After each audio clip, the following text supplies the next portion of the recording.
تو Donald Trump اس کو قائل کریں گے نیتن یاہو کو، اور پھر یہ کہ امن منصوبہ جو ہے اس کو امپلیمنٹ کر دیا جائے گا۔ امریکی ٹیم نے رابطہ کیا مسلمان ممالک سے، قطر کی ایمبیسی جو امریکہ کے اندر ہے وہاں پر یہ مذاکرات ہوئے،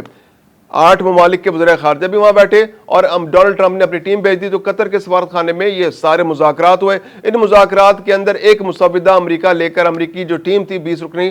اپنا 20 نکاتی فارمولوں کے ساتھ، وہ وہاں پر ایک مسودہ لے کے آئے۔ مسلمانوں کے پاس اب 2 چوائس تھی، ڈاکٹر صاحب کہنا ہے کہ 2 چوائس تھی، کہ ایک چوائس تو یہ تھی کہ ہم ایک نیا مسودہ تیار کرتے، یا پھر اس بات پر غور کرتے کہ جو یہ مسودہ آیا ہے اسی کو بنیاد بنا کر اسی کے اندر اپنی تجاویز شامل کر دی جائے، کوئی ترامیم ہے تو وہ ترامیم کر دی جائے اور اسی مسودے کو آگے بڑھایا جائے، کیونکہ یہ مسودہ جو ہے یہ امریکہ کا بنایا ہوا ہے، تو اس پر عمل ہونا یا اسرائیل کو اس پر قائل کرنا زیادہ آسان ہوگا۔ تو غزہ کے مسلمانوں کے مفاد کو ذہن میں رکھتے ہوئے خون خرابے کو فوری خاتمے کے لیے ایک مسودے کو تیار کیا گیا، اپنی تجاویز تیار کی گئی۔ ڈونلڈ ٹرمپ کا کہنا تھا کہ اگر 48 سے 72 گھنٹے میں آپ ہمیں مسودہ بنا کر دے دیں تو ہم اسرائیل کے سامنے رکھ لیں گے اور نیتن یاہو کو اس پر منانے کی کوشش کریں گے۔ اسحاق ڈار کا کہنا ہے کہ جب ہم نے یہ مسودہ جو ہے ڈونلڈ ٹرمپ کو تیار کر کے بھجوا دیا تو پھر ہم توقع کر رہے تھے کہ ڈونلڈ ٹرمپ جو ہے وہ اس پر منوان عمل کرا دیں گے، اور ہمیں یہ کنفرمیشن بھی وہاں سے ملی کہ ان کو ڈرافٹ مل گیا ہے اور وہ اسرائیلی وزیر اعظم کے سامنے پیر کو اس کو رکھنے جا رہے ہیں۔ اب تمام وزراء خارجہ اس دوران پاکستان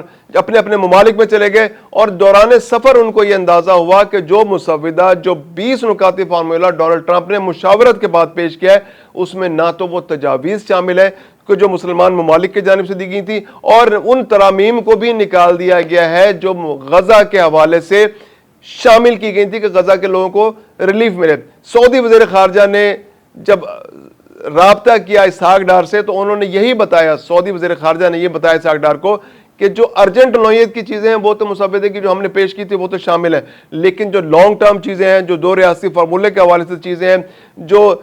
فلسطین کے آباد کاری کے حوالے سے جو چیزیں ہیں، جو حماس کے حوالے سے جو چیزیں ہیں، ان تمام کو اس سے نکال دیا گیا ہے۔ اسرائیلی فوجوں کے انخلاء کے حوالے سے بھی کوئی گارنٹی نہیں دی گئی، کسی طرح کی کوئی گارنٹی نہیں ہے، اور نہ ہی کوئی روڈ میپ دیا گیا، نہ 2 ریاستی فارمولے کے حوالے سے کوئی روڈ میپ دیا گیا ہے، نہ اسرائیلی فوجوں کے حوالے سے روڈ میپ دیا گیا ہے، اور نہ ہی آباد کاری کے حوالے سے روڈ میپ دیا گیا۔ تو یہ جو منصوبہ ہے، یہ اسحاق ڈار صاحب نے آج اسمبلی میں آ کر بتایا کہ ان کی نیت ٹھیک تھی، 8 مسلمان ممالک کی نیت یہی تھی کہ کسی طرح سے غزہ کے لوگوں کو ریلیف مل جائے، مغربی کنارے اور غزہ کے ساتھ مشترکہ طور پر ایک ریاست فلسطین کی قائم ہو جائے، اس کو یقین دہانی کرائی جائے،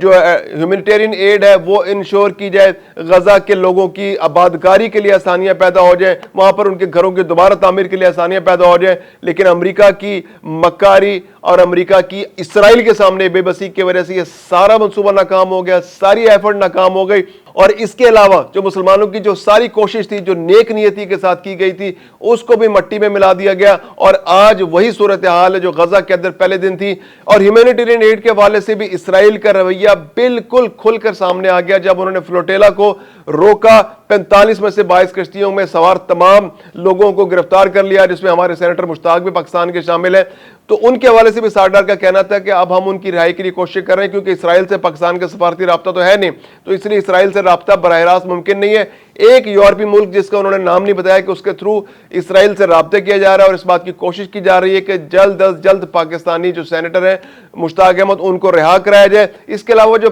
23 کشتیاں 45 کشتیوں کا قافلہ ہے، تو 23 کشتیاں جو ہیں ان پر کتنے پاکستانی اس پر موجود ہیں اس کی تفصیل ابھی موجود نہیں ہے، لیکن اگر ان کو بھی ریاست میں لیا جاتا ہے تو یہی پروسیجر اپنایا جائے گا ان کو گرفتاری سے ان کو رہا کرانے کے لیے، کہ کسی طرح سے ان کو رہا کرایا جائے۔ تو جو غزہ کے اندر جو صورتحال ہے، جو اسرائیل کا جو رویہ سامنے آیا ہے، اسرائیل نے جس طرح سے فلوٹیلا کو کنٹرول کیا، اس کو نہیں آنے دیا، تو ہیومینیٹیرین ایڈ کے حوالے سے اسرائیل کی جو نیت ہے، جو کوشش ہے، وہ بالکل کلیئر ہو گئی ہے۔ یورپ کے بعض ممالک کا جو دباؤ ہے، امریکہ نے جو کوشش کی وہ بھی ناکام ہو گئی، اور اس وقت جو صورتحال یہ ہے کہ اسرائیل اپنی ہٹ دھرمی پر قائم ہے، غزہ کے لوگوں کو کوئی ریلیف نہیں مل رہا، ان کی بھوک کا کوئی علاج نہیں ہو رہا، ان کے لیے کوئی ریلیف نہیں ہے، ان کی آباد کاری کے لیے کوئی کوشش نہیں کی جا رہی۔ OIC اپنی جگہ بے بس ہے، اقوام متحدہ اپنی جگہ بے بس ہے، سلامتی کونسل اپنی جگہ بے بس ہے، اور صرف امریکی پشت پناہی کی وجہ سے اسرائیل اپنی ہٹ دھرمی پر قائم ہے۔